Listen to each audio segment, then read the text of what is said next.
ফেসবুকে সফলতা পেতে হলে ফেসবুকের নিয়মকানুন মেনে ভিডিও আপলোড দিতে হবে। শুধু ভিডিও আপলোড দিলে পরেই আপনি সফলতা পাবেন না। আপনি যেকোনো ধরনের একটা রেস্ট্রিকশন দিয়ে দিবে, যেকোনো ধরনের পলিসি ইস্যু দিয়ে দিবে, যেকোনো ধরনের রে সমস্যা আপনার হতে পারে ফেসবুক আপনি দিয়ে দেবে। এইজন্য বলছি আপনি ফেসবুকের নিয়মকানুন মেনে কাজ করতে হবে।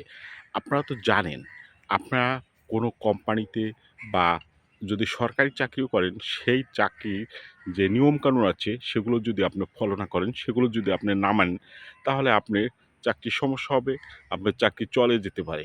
এইজন্য ফেসবুকও কিন্তু ওই একই কায়দার। ফেসবুকেরও কিন্তু কিছু রুলস আছে, কিছু নিয়মকানুন আছে। সেগুলো আপনার মানতে হবে, সেগুলো মেনে কাজ করতে হবে। তাহলে আপনি দ্রুত ফেসবুক থেকে সফলতা পাবেন।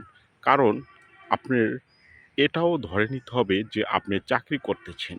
এই এটাতেও ফেসবুক আপনাকে বেতন দিবে।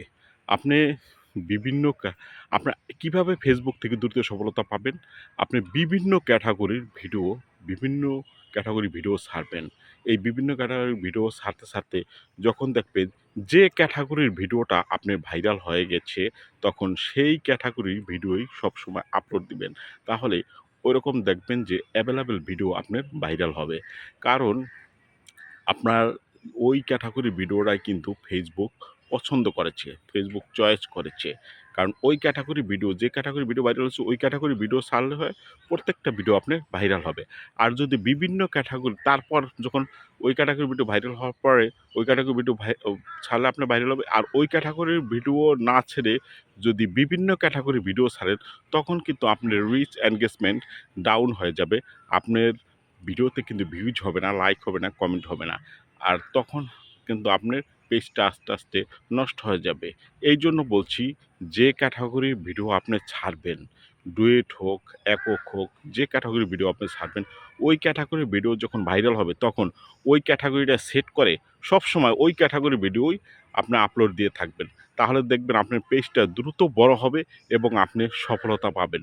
কারণ আপনার ফেসবুক কিন্তু ওই ক্যাটাগরির ভিডিওই পছন্দ করেছে। এইজন্য আপনাকে ওই ক্যাটাগরির ভিডিওই সবসময় আপলোড দিতে হবে।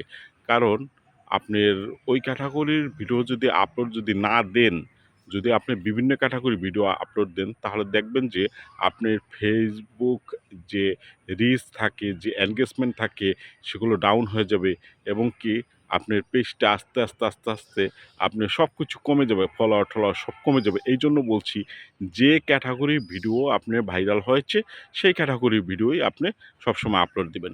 অর্থাৎ আপনার ১ম এ আপলোড দিলেন, ঠিক আছে? বিভিন্ন ক্যাটাগরির ভিডিও। দেখা গেছে যে একটা ক্যাটাগরির ভিডিও আপলোড হয়েছে, ওই ভাইরাল হয়েছে, ওই ক্যাটাগরির ভিডিও আপলোড দিবেন। কারণ ওই ক্যাটাগরির ভিডিওই ফেসবুক চায়। তো আশা করি বুঝতে পেরেছেন। আসসালামু আলাইকুম।